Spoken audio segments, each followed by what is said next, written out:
কিছু কিনা খাইতাম। আমার কাছে তো 10টাই ছিল, আমি তো দিয়ে দিলাম। একই তো কথা, আমি মসজিদে দান করছি, নিশ্চয় আল্লাহ আমার মনের আশা পূরণ করবে। ভাই মসজিদে দান করলে গেলা আল্লাহ মনের আশা পূরণ করে। হ্যাঁ, করে তো।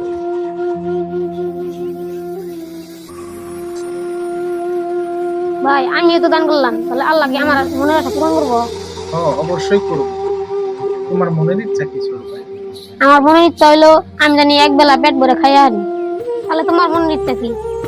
আরে থাক, আমার মনের ইচ্ছা বাদ। ওই ছোট ভাই, হ্যাঁ, এদিকে শোনো।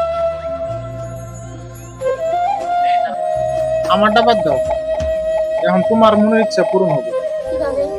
আমি তোমার এখন পেট ভরে খাওয়াবো, চলো। তোমার কাছে না পয়সা নাই? কোনো একটা ব্যবস্থা করবো।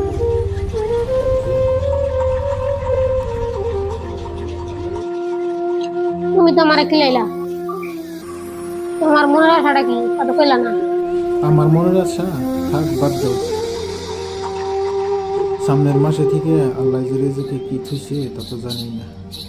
চিন্তা করে কিচ্ছু পাই না, সামনের মাসে আল্লাহ রেজেকে কি রাখছে, কি যে করবো বুঝতেছি না কিচ্ছু।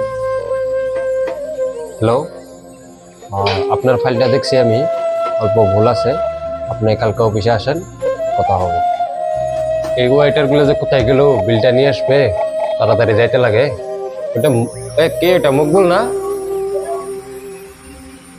এদিকে আয়, এদিকে আয়। কি অবস্থা তোর? এই তো আলহামদুলিল্লাহ। দেখি না মেলা দিন ধরে। কই থাকিস? মেলা দিন থেকে দেখাশোনা নাই। আসলে চাকরি বাকরি নাই তো, তোর লগে একসাথে এক কোম্পানিতে চাকরি করছিলাম, চাকরিতে বাদ দেওয়ার পর থেকে আর চাকরি বাকরি পাইতেছি না। ও আচ্ছা, আমিও তো ওই কোম্পানি থেকে রিজিন দিয়ে দিছি।